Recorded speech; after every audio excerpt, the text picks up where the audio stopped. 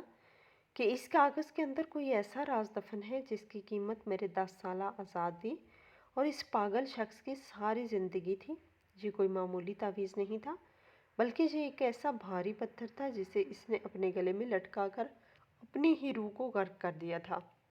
اس کی رونے کی آوازیں اب ہچکیوں میں تبدیل ہو چکی تھی اور وہ اپنے سینے کو زور زور سے پیٹ رہا تھا، جیسے وہ اس طرح اپنے اندر کی اس جلن اور اس تکلیف کو کم کرنا چاہتا ہو جو اس کی رگ رگ میں زہر کی طرح دوڑ رہی تھی۔ اس کی حالت دیکھ کر پتھر سے پتھر دل انسان بھی خون کے آنسو رونے پر مجبور ہو جاتا، لیکن میں ایک عجیب سی کیفیت میں مبتلا تھا جہاں نہ غصہ تھا نہ ترس تھا بلکہ صرف ایک گہرا سناٹا تھا جو میری روح کو اپنی لپیٹ میں لے چکا تھا۔ اس نے ایک بار پھر اپنی وہ سرخ اور پھیلی ہوئی آنکھیں میری طرف اٹھائی اور اپنے ان گندے اور میلی ہاتھوں سے اس کھلے ہوئے تعویذ کی طرف اشارہ کرتے ہوئے نہایت دکھ، تکلیف اور مجنونانہ انداز میں چلانے لگا کہ اسے کھول کر دیکھو، اس کے اندر وہ آگ ہے جس نے سب کچھ جلا کر راکھ کر دیا۔ میں نے اپنے کانپتے ہوئے ہاتھوں سے اس پرانے اور خستہ حال چمڑے کے خول کو پوری طرح چاک کر دیا تو اس کے اندر سے کوئی کالا جادو، کوئی سفلی عمل یا ہندسوں سے بھرا ہوا کوئی شیطانی نقش نہیں تھا بلکہ ایک بوسیدہ سا اور کناروں سے جلا ہوا کاغذ کا ٹکڑا برآمد ہوا جس کی تہیں وقت کی طوالت اور پسینے کی نمی سے آپس میں بری طرح چپک چکی تھی۔ میری انگلیوں نے انتہائی احتیاط سے اس گلے سڑے کاغذ کی تہوں کو کھولنا شروع کیا تاکہ وہ کہیں بیچ سے پھٹ کر بکھر نہ جائے۔ کاغذ کی پوری طرح کھلتے ہی میری نظریں اس پر لکھی ہوئی تحریر پر جم کر رہ گئی۔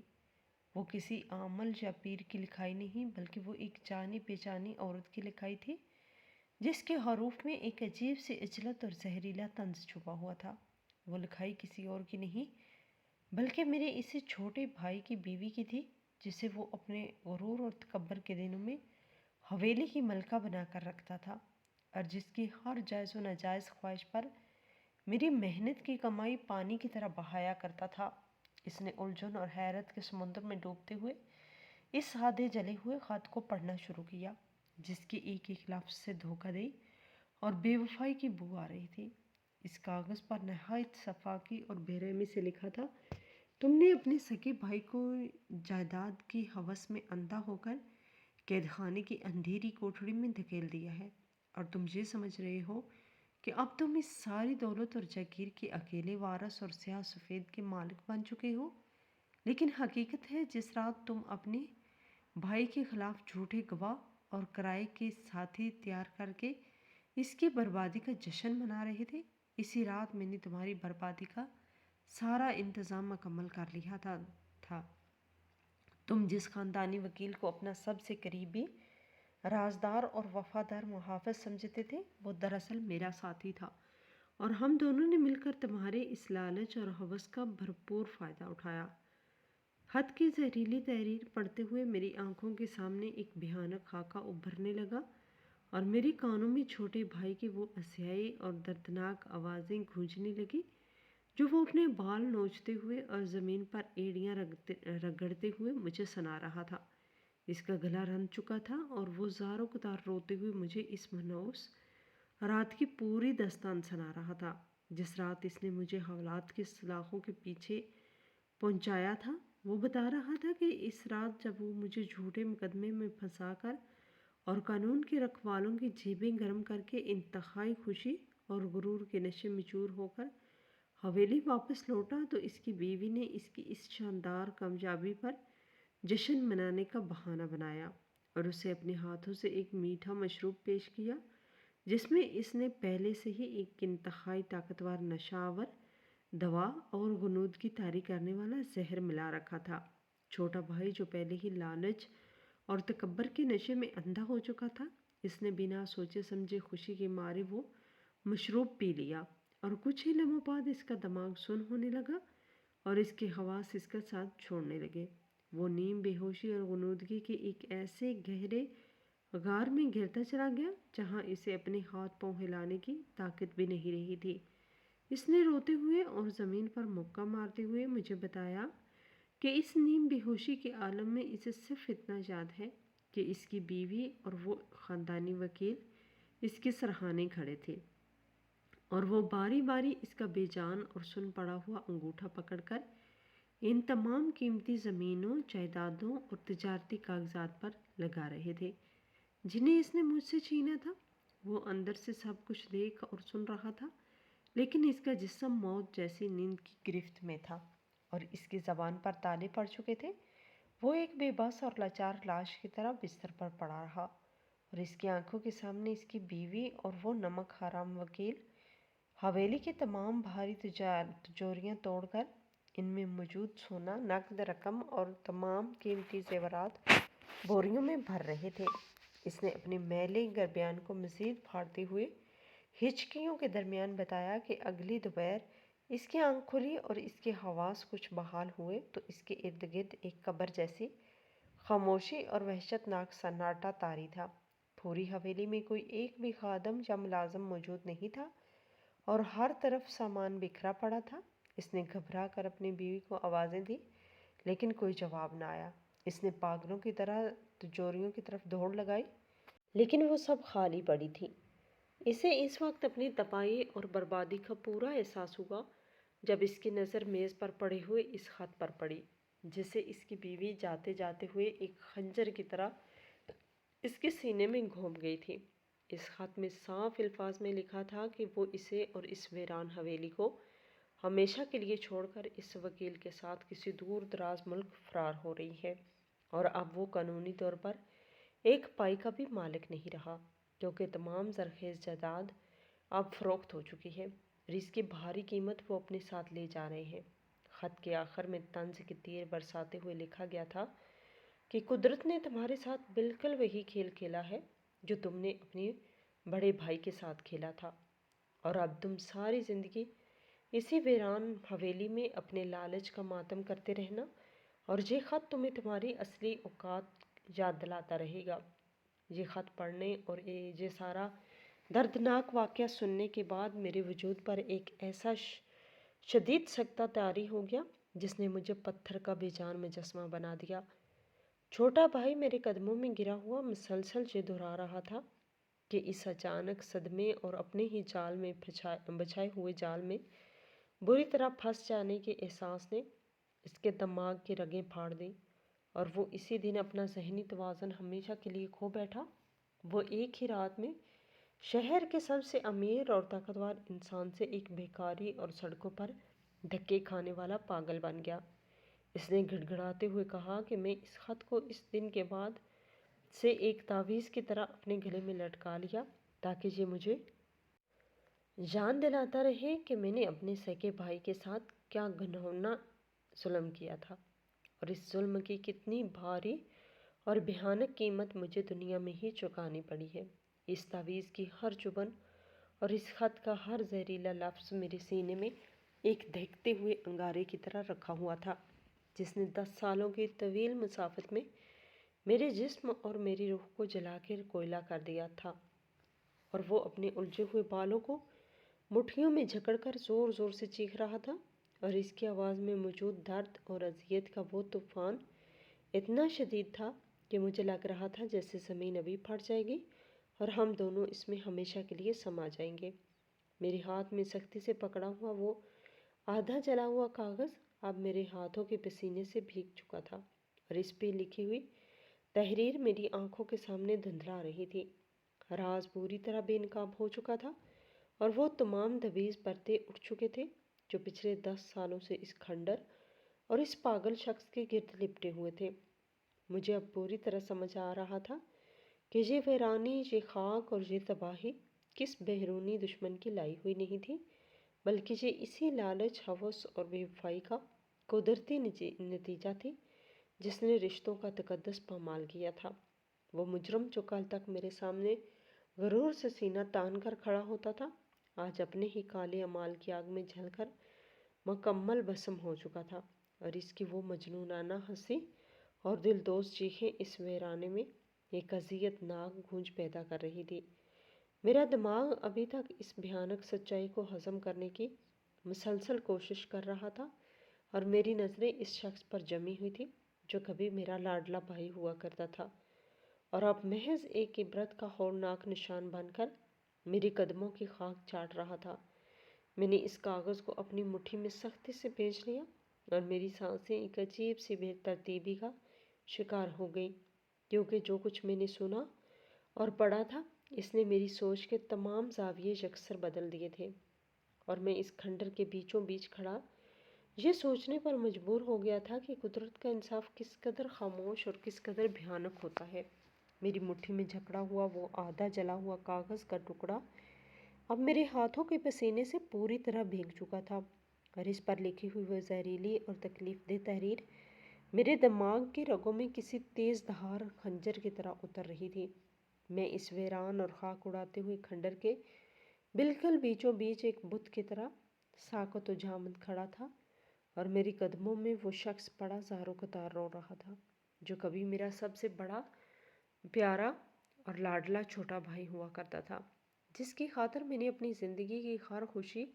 اور ہر سکون قربان کر دیا تھا، لیکن جس نے صرف چند مٹی کے ٹکڑوں